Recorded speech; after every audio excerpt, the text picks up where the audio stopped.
Shalom, everybody. My name is Moshe Eisenberg. I live in Monsey, New York currently. I've been asked by Elliot Hirsch to make a video with some of my ruminations. By way of very short background, my wife and I, my ex-wife I should say, and I grew up not religious. We met at Yale many years ago. In fact, today is Oz Hanukkah, 5785, and it would have been our 40th anniversary. We met at Yale. We were both not religious, and we became religious together, which is akin to growing up together. Unlike a frum from birth marries another frum from birth, or a Baal Tshuva marries another Baal Tshuva, we became frum together. It was a very tight bond.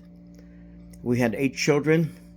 The eighth child is multiply handicapped, now 20 years old. She is nonverbal. She's still in diapers.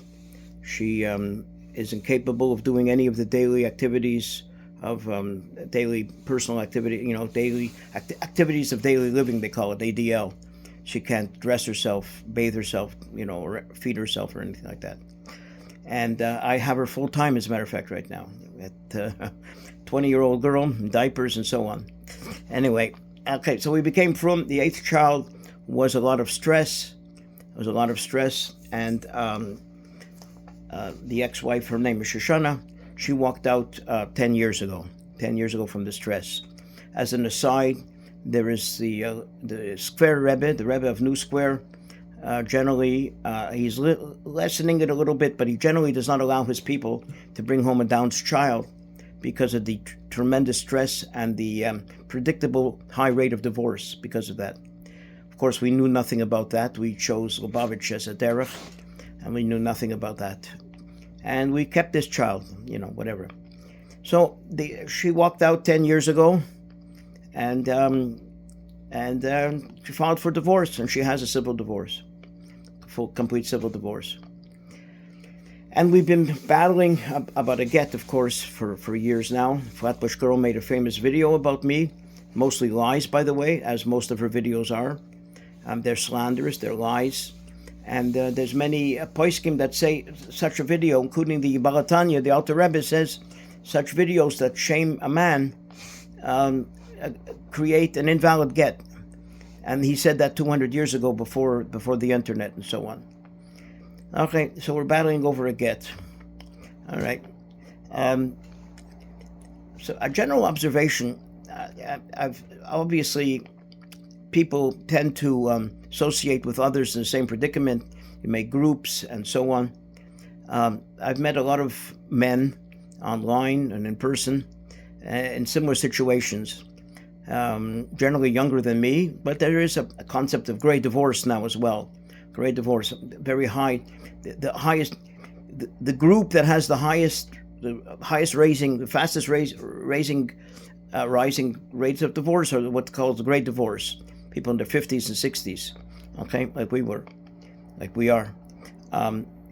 It's very telling on society when people have married for 20, 30 years. In our case, like I said before, this would have been our 40th anniversary, and she walked out around the time of our 30th anniversary, okay, after 8 children, and so on. What's happening, in the frum world, 90% of the frum women, 90% of the cases that are filed among frum couples are women that are college educated. The 90% of the cases filed in court, or based in for that matter, frum couples are filed by frum women with a college education. So what's going on? This was unheard of in the past. Very rare was there any divorce. In my opinion, what's happened is very simple. Around 1969, Ronald Reagan, then governor of California, signed a new legislation allowing for no-fault divorce. No-fault divorce. Before that, somebody going to civil court had to prove grounds like cruelty, adultery, abandonment, incarceration, drug addiction, alcoholism, and so on. You had to prove that ground. And detectives had a parnasa. So he did away with that. The judge now, after 69 in California, the judge doesn't want to hear anything bad about the husband if the wife is suing. That no-fault idea spread to the East Coast, to New Jersey, New York in particular, around 15 years ago. So now it's 2025. We just started 2025. Today is January the 2nd that I'm filming this. About 15 years ago, it spread to New Jersey, New York. Before that, if a woman filed in civil court, New Jersey, New York, over 15 years ago, and she couldn't prove adultery, cruelty, abandonment, alcoholism, and she couldn't prove any of those grounds, the judge would have to tell her, sorry lady, you have no grounds to get a civil divorce from the court. And nobody claimed, and that was true for Jew and Gentile alike, you had to prove grounds. And if you couldn't prove grounds, the court could not give you a divorce. Of course, if the couple wanted, they could collaborate, collude essentially. And she could tell him, listen, you plead guilty to adultery. The judge knows you're lying, but this is what we got to do to get a divorce. We both want out of this marriage. So please, husband, admit to adultery, or I will. One or the other will admit to it. The judge knew it was fake, but that was the way to get around basically the grounds-based divorce, civil divorce, until it turned to no fault. Let's say New Jersey, New York, 15 years ago. Anyway, so no fault was introduced 15 years ago, and now no judge wants to hear that the other did anything bad. They just basically, you want out, you're out. It's no fault. If you're living separate and apart for a few months, or if you claim irreconcilable differences, you've got your divorce. Of course, there's no way to fight that. Basically, if she moves out and she's out for a few months, that's the end. That's all she has to prove. And even before the 6 months, if she claims irreconcilable differences, what's he to say? Yes, we have irreconcilable differences, so then then the divorce is given. If he claims, no, we don't have irreconcilable differences, I want to stay together, I want this family together. So all she has to do is say, you see, Judge, even on that he doesn't agree. That proves the point. What they say in the law, QED. It's case closed. So there's no way out of it. There's no defense to an action for divorce based on no fault, nowadays. So what's been happening? So it's a new idea in the secular world, both for Jewish couples in the civil courts and for Gentile couples to have no fault divorce. The Jewish women, now the halacha, as I understand it, the halacha was that a woman, in the Mishnah says there's only about 6 cases where the guy stinks to high hell. He really stinks from his job. He's a tanner or something, or has boils on him, whatever. He really stinks like crazy. She can't take it, and she wants a divorce based on that. And the Mishnah says basically, and those are the only grounds where she can walk into court and say, basically, he stinks, I want a divorce. And he can't stop it. She couldn't say under traditional Jewish law, I don't love him anymore, I found another, I fell out of love, we don't get along, whatever. She cannot walk in and just say, I want a divorce, what we call get on demand. There is no such thing in traditional halacha as get on demand. There's no such thing. However, especially modern Orthodox women and modern Orthodox Rebbeim and modern Orthodox Botei Din, such as the famous one in Manhattan, basically what I consider the left wing of Judaism, the left wing, they are influenced by this no-fault, easy divorce in secular law. They are influenced by it. And they feel that this is the zeitgeist of the times, that a Jewish woman should just say, I fell out of love, I want to get, I don't love him anymore, I can't stand him. Not that he smells to high hell like the Mishnah requires, but I can't stand him anymore, and I want to get. And she claims for get on demand. That is not the halacha. Now, there are left-wing Botei Din, like I said, the one in Manhattan, and a few others, and etc. And even, I would say, the Rabbanut in Israel also. And the Rabbanut, the right wing in Israel don't eat food that has a hechsher from the Rabbanut. That tells you something right there. They also don't recognize all the gittin done by the Rabbanut. So there are left-wing Batei Din, Rabbanim, and certainly left-wing women themselves, even otherwise from women that are not modern Orthodox, that are more Haredi, Litvish, Yeshivish, Hasidish, whatever. They are influenced by the zeitgeist of the times that one can get a divorce, one can get a get also, on demand. And that's not the halacha. What's happened now is that when the women go to the left-wing Batei Din, say especially now I'm talking about America, they go to the left-wing Batei Din, so those left-wing Batei Din do believe in get on demand. They're influenced. Not only that, but the woman comes in crying, I'm in a guna. Now, of course, we all know that a guna halachically means a woman whose husband is not to be found, can't be found, lost at sea, was in 9/11, was in the Twin Towers, etc. Okay, that's not the case.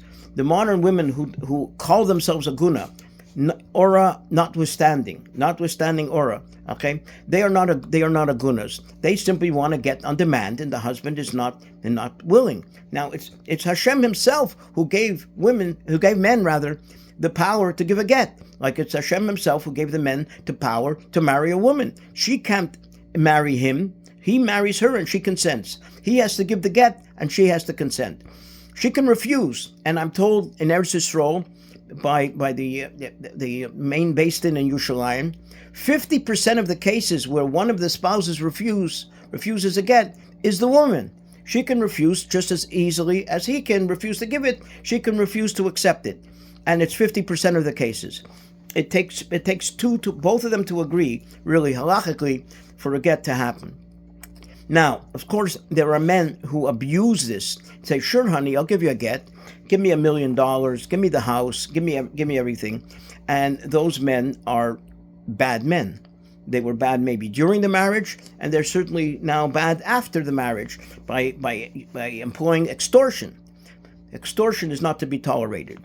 In fact, the courts, if a man extorts a large sum of money or a house or something that he has no right to from the woman, and in order to give her a get, the courts actually will reverse that. I have cases. I'm a lawyer, by the way. I have cases in New Jersey, New York, where the courts will reverse it, and he has to give the $1 million back, or he has to give the house back, or whatever. So extortion won't work. Of course, and this is actually my case, I would say, Shoshana is her name, I'll give you a get, but you owe me medical insurance according to our agreements. You owe me child support. I have the handicapped child, 20-year-old handicapped child, full-time. You've abandoned her, even though you're a child psychologist, ironically. You've abandoned her. You don't give a penny in child support. You don't take her even for a single day, even though you're obligated to. She has obligations to take her 10% of the time, and she doesn't do it. So she's obligated to do 10% of the parenting time. I'm the man who has a man at my age with the white beard, and I have this handicapped child full time. She refuses to take even a single day that she's obligated to, and she had lawyers that lied. They lied through their teeth to deny me child support for this child, handicapped child. Which is a full-time job, and maybe one of the reasons she doesn't want to even take her for a day as she's supposed to. So extortion will not be tolerated. But the man could say, listen, Hashem gave me, the man, the husband, the power and the privilege and the right to grant a get. I'm not going to extort anything from you that I'm not entitled to. That's called terrorism. What are the terrorists doing in Gaza? Give us 1,000 prisoners of ours that you have in your Israeli jails, and we'll release Gilad Shalit, or we'll release the 100 hostages they still holding. Yimach Shemam. You know what I mean? They're not entitled to it. But let's say I am entitled to child support. I am entitled to medical insurance that she promised in an agreement to pay. And I am entitled for her to relieve me, 1 day out of 10 in the course of a year, 10% of the year. I am entitled to that. So to insist on what you're actually entitled to and say, then I'll give you a get, that's not extortion. That's insisting on my rights. She's insisting on something to which she has no right, namely the get. She has no right. She has no right to it. Halacha is that she has no right to a get. The man can withhold the get. The traditional poskim from over the centuries say, basically, if she claims, the typical claim that women do today is called moyas alai. Moyas alai, they're coached by Ora to say this. Moyas alai means he's disgusting to me. He's disgusting. They're coached to say this. He's disgusting to me, okay? Which is sort of like he stinks to high hell, okay? They're coached to say this. But it's false. It's just basically saying, I fell out of love with him. It's not disgusting. I fell out of love with him. That's not a ground today. In fact, there are no grounds except the few cases in the cases of stinking in the Mishnah, and which are obsolete today. Which they're obsolete. A woman, there's no right to come and say get on demand. That's an innovation by Ora, by that based in Manhattan. It's an innovation. There's no such thing as get on demand. But on the other hand, a man cannot extort also. In addition, that famous based in Manhattan, besides making the innovation of get on demand together with Ora and all the other basically the left wing Batei Din, Rabbonim and Dayanim and so on, is they say now, well, the get has to go first. The get has to go first. Well, I've seen myself in black and white how the Balatanya and Rabbi Belsky and many others say, no, the get goes last. The get goes last. And everything about the children, child custody, support, spousal support, alimony, the division of assets, everything else has to be settled about children and assets and finances. Everything has to be settled, and then goes the get. So the Beis Din of America, I just gave away the name of the Beis Din in Manhattan. Anyway, they want to overturn millennia of halacha by saying essentially that no, the get goes first. The get has always gone last. And if the Balatanya, the Alter Rebbe basically says that too. The get goes after everything else is agreed upon. And Rabbi Belsky's based in, Rabbi Belsky Oversholem is based in, and many others also say the get goes last. Interesting also, by the way, that Rabbeinu Gershon, of course, from the Torah, a man can have two wives.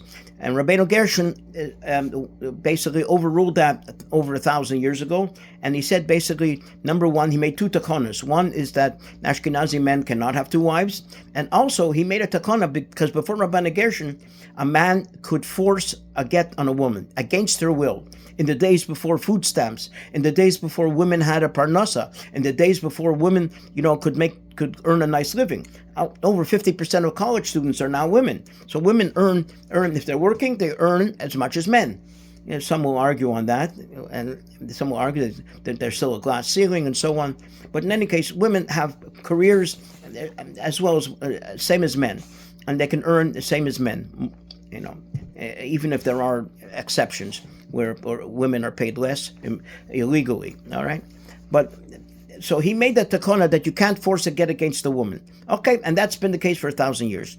Today, 2025, you cannot force a get against a woman. And like I say, in Eretz Yisrael, 50% of women refuse to accept the get. They want to stay married. In other words, they want to stay married. And just like most of the men, by the way, in my experience, I've met hundreds of men who don't give a get. They're not trying to withhold a get. They're not get refusers. They're not trying to withhold a get. They are trying to keep the family together. They are still in love with their wives. They want to keep the family together. They want to stop tremendous harm happening to the children. Tremendous harm. And by the way, there are a lot of sociological and psychological studies. The impact on kids from a divorced family is tremendous. They are many standard deviations away from the mean in terms of every social malaise there is if they grew up in a divorced family. Check out the book called Second Chances, a 25-year-old sociological study that followed children. They were between 5 and 10 years old. She followed hundreds and hundreds of children for 25 years, and they all turned out 25 years later to be in very bad shape in every possible way. Okay, so the argument that better for the children that the parents are divorced, so there's no arguing in the house, that turned out to be false. That's not true. The children turn out to be worse. Okay, what the parents should do if they're arguing is to go to therapy and not do like many women do and just leave or kick him out with an order of protection. Call the cops, change the locks, kick him out, follow false order of protection. He hit me or something like that, or just move out or kick him out, whatever. Okay, the main thing to do is to go for shalom bayis. Go for shalom bayis. All right, so anyway, I'm beginning to ramble. So Rabbeinu Gershon said you can't force a get against a woman. That still applies today. If a couple goes to Beis Din and he wants a get, and he's trying to force a get on the wife, and she says, I don't want it, they cannot force a get on the wife. You cannot force it. That's the Takana Rabbeinu Gershon. Now, think about it. Think.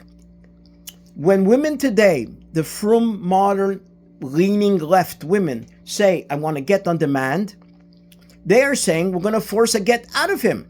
So whereas they can't be forced to accept a get, they're trying to force him to give a get. Okay? It's actually, Rabbeinu Gershon leveled the playing field. You never could force him to give a get. That was before Rabbeinu Gershon and after. And and after him, you couldn't force a get onto her. So you couldn't force either way. These women, Aura influenced women, okay? And now I hear that the CEO of Aura is moving on to Shalom Task Force, another basically, misandrist organization. Go look it up in your dictionary. Misandrist. They are trying, get on demand, get comes first, and basically we're going to force it out of him. We're going to, okay? So in other words, they want not equal rights, they want greater rights than he's got. He has no right to force a get on her, and this is the case, 50% of the cases filed in Eretz Yisrael. He can't force a get on her, but she's trying to force a get out of him, okay? So that's not equal rights, that is greater rights than he's got, okay? Now, so, what else I want to talk about? Okay. Many Batei Din, including that one in Manhattan, which I didn't say the name before by mistake, many Batei Din are using all kinds of pressure tactics on the men to give a get. In Eretz Yisrael, the Rabbanut puts men in jail. They suspend their driver's license. They grab the bank accounts.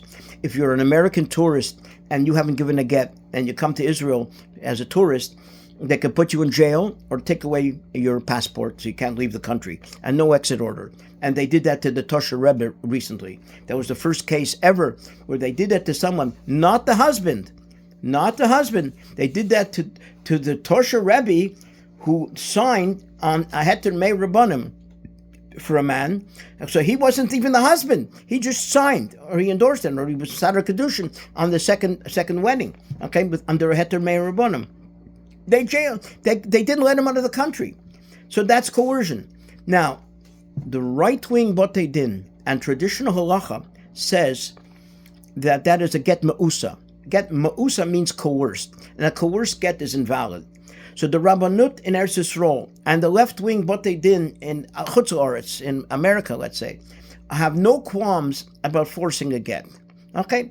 So what we have is a difference of opinion between the right wing and the left wing in Judaism now. We have the difference between the left wing and the right wing. The left wing says, okay, get on demand, no problem. No fault get, no problem, which is the same thing really.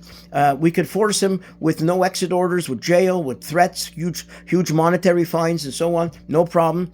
The right wing remains with fealty to traditional halacha. And then now I've seen a document signed by dozens of top Rabbanim in Eretz Yisrael, including Rabbi Chaim Kanievsky, that says basically before any rabbi is going to be, and that's true for America and Israel, before any rabbi is going to be Mesadar Kedushin for a divorced woman, he has to check if the man from the first marriage was coerced or not. And this is even true if the bride is not a divorced woman, but is a product of a second marriage of her mother. So the Mesadar Kedusha now has to check into the kashrus of her get or the kashrus of her mother's get. And if there was coerced, and he should contact the first husband in the case of the bride that's divorced, or the first husband in the case of the bride's mother that was divorced. This is unbelievable. In other words, they're putting a doubt on all the gittin that are done by the left-wing Botei Din. Why are they doing this? They want to maintain the purity of the Jewish people. A get given under such coercion is ruled by right-wing traditional Rabbanim, and Botei Din, as invalid, which means she's still married. She's an Eishes Ish. If she's young enough to have a child with this second husband, and she doesn't care, the get is problematic, but she doesn't care. She doesn't care, and she has a child. That child is illegitimate. That's an illegitimate child if the get is problematic, and that's adultery. And if the get is problematic, these are serious things. Now there are women left-wing women, Rabbanim, even Botei Din, that say we don't care. Good enough. Well, I'm sure people remember essentially when the Russians came out of Russia in 1990, and let's say Jews were let out. And a Russian would say, well, my father's Jewish, so I'm Jewish, I'm half Jewish. The USSR said I'm Jewish, and they let me out. But the Rabbanut, the Rabbanim, the Eretz Yisrael, they said, no, you're not. Your father's only Jewish, you're not Jewish. Eretz Yisrael, the Medina, I should say, the Medina of Israel gave them citizenship and all the benefits pertaining thereunto. But they are not Jewish, nevertheless, even if they held Israeli citizenship. Okay? Now, that created an underclass of Jews. If they thought they're Jewish, the state said you're Israeli, but traditional Rabbanim, actually all Rabbanim would say, no, you're not Jewish. You're not Jewish. Oh, if your father only was Jewish, you're not Jewish. So that was a case where a split arose between left-wing and right-wing as to membership in the group, whether or not you're a Jew. Now, you can have a split in things like, so right-wing says you have to have Chol Yisrael, for example, or Glat Kosher. And the left-wing says, no, Chol Stam, regular OUD milk is good enough. So there are always disagreements, left-wing and right-wing. Okay, you want to be strict, or keep only Chol Yisrael. There's always splits about everything. Machine matzah, shmura matzah, Chol Yisrael, this, that, sheitel, no sheitel, all these things. But when it comes to something as fundamental as membership in the group, fundamental, okay, there can be no opinions left-wing and right-wing. California cannot grant citizenship to illegal immigrants. And by the way, I did immigration law as well. California cannot give citizenship to illegal immigrants, no matter what kind of legislation they would pass in their democratic left-wing point of view. Citizenship has to be from a central authority, namely from Washington, D.C. Okay, and the same is true with citizenship in the people in Yiddishkeit, in what we call the Jewish nation. Okay, it has to be one central authority, and that's a traditional halachic authority. What's going to happen here now? In addition, another example, of course, is when a Reform rabbi says to someone, "Poof poof, hocus pocus, you're Jewish." Okay, the person thinks they're Jewish. I've met grandmothers who thought they were Jewish because 50 years ago they got a Reformed conversion, and they had children and they had grandchildren, and I meet them and I say, oh, you had a Reformed conversion 50 years ago and you have children and you have grandchildren and you have nachis. Well, I hate to break it to you, but your Reformed conversion was invalid even 50 years ago. Nobody had the guts to tell you before. I'm telling you, you're not Jewish, your children are not Jewish, your grandchildren are not Jewish, okay? The Reformed conversion means nothing. And if somebody comes with a Reformed conversion to Eretz Yisrael, to Israel, they will also say your Reformed conversion is nothing. You are not Jewish. You are not marriageable. To another Jew. So, in other words, both with the Russian emigres example and the Reformed conversion example, they've created two different classes of basic membership in the tribe. Okay, and you can't have that, because it's not true. What will happen? So right now, anybody basically that's divorced, so Rabbi Kanievsky and others are saying, you have to check whether the get was coerced. And if it's coerced, you're not divorced, lady. You're not marriageable, even if you're Jewish. You're not talking here about reform or the USSR granting Judaism on somebody. We're talking about basically somebody thinks they got a get from an Orthodox rabbi. Okay, he was conversed, and this is even true about the Rabbanut in Israel. The Rabbanut have no qualms about forcing somebody, throwing him in jail, and the right wing says you're not divorced. So we have a difference of opinion of basic membership in the tribe. Okay, then what's going to happen? These people are not marriageable. Eventually, they will merge with conservative Judaism. This has happened before. Okay, eventually, because the right wing holds strong, and they'll say you are not Jewish, or you are not single, you are still married, you are not marriageable. Eventually, that group holding to their position will merge with conservative Judaism. This has happened before. It sort of will break away. And this is extremely serious. This is extremely serious. Okay? Anyway, what else? What else? Elliot gave me a couple points to cover. And so effectively, anybody that is involved in Gittin in the last 15 years, okay, especially New Jersey, New York, etc. Okay, we've really fallen into the middle of a civil war. There's a civil war going on now in America, in Israel, or everywhere around the world. There's a civil war between left wing and right wing, and the left wing basically are going with the times, so to speak. Just like they'll say, okay, gay is okay. Are they going with their emotion? I mean, everybody feels, somebody claims to be chained, an aguna. First, they're not really an aguna, okay? That's really, they've bastardized the definition of aguna. But even they say, I want out of this marriage, and he's not giving me a get. Everybody feels for them. Everybody feels for them, even the so-called get refuser, which he's not. He's not a get refuser. In many cases that I've seen, she is a shalom bayis refuser. He wants shalom bayis. He's not, of course, the guys that want $1 million for the get, they are mamzerim, okay? But the guy that says, I want my family intact. And this is the majority of guys, I want my family intact. It's true about Jews and non-Jews, frum Jews and non-frum Jews. The guys want their families intact. They don't want to be divorced. They don't want to break the family. They don't want their children to suffer growing up, coming from a broken family.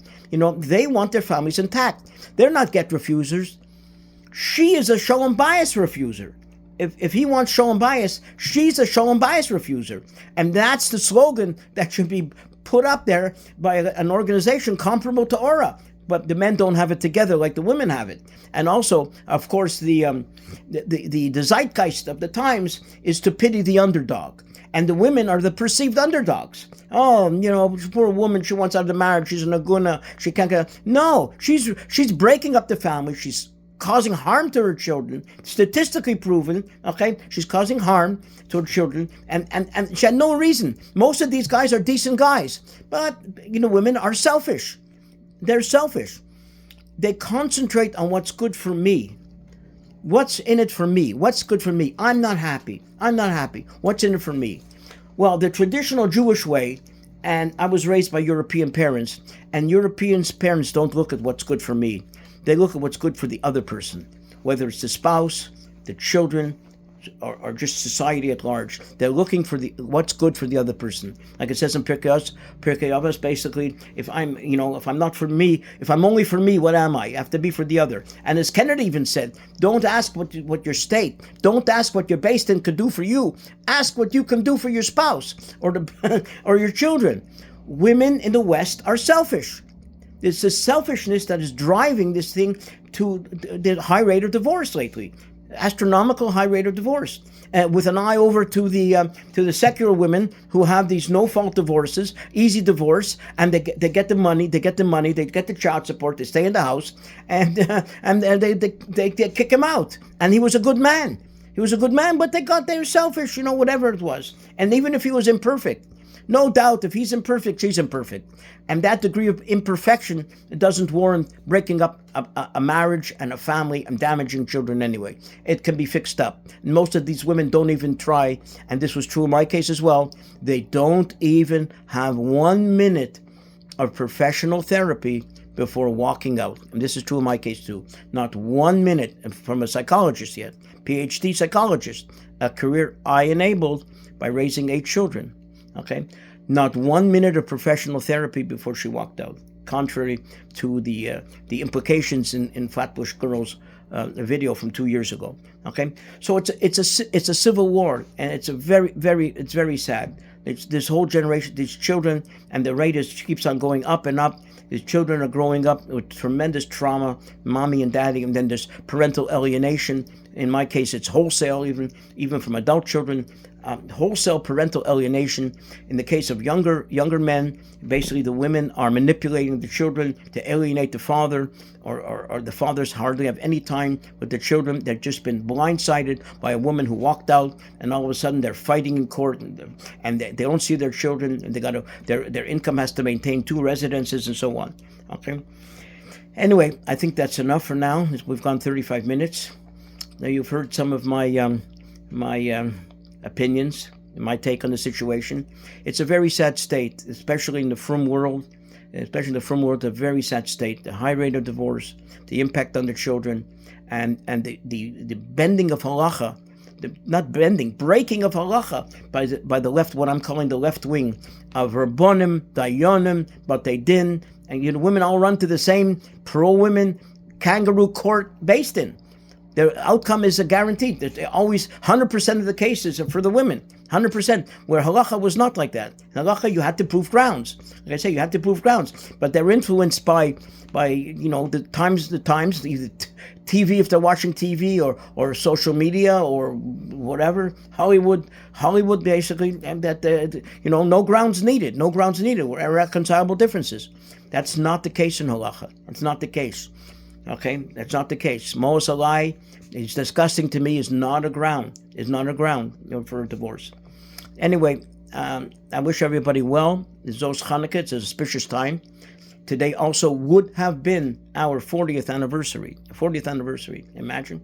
And instead, basically, we have a broken family and children that suffered, and parental alienation, and hundreds of thousands of dollars she spent on lawyers, etc. It's just a crying shame. Anyway, I wish everybody well, and work. If your marriage has any cracks, work on the cracks. Go to a therapist. Do whatever it takes. There's a lot of help out there. And work on your marriage, and try to avoid a divorce like the plague. Be well, everybody. And of course, Mashiach comes. We're waiting for Mashiach. It should come any minute now, even before Chanukah is over. I think it's actually over already. We should have Mashiach. Mashiach will heal everybody who's sick. And that includes the people who are mentally sick, the people who are selfish, the people who want to break up families because they got bored of their spouse, or they see somebody better, or they think the grass is greener on the other side. It's not greener. Be well, everybody, and we should all have happy marriages, shalom bayis, intact families, nachas from our children, health, wealth, and a good, long, healthy life. Mashiach now. Be well.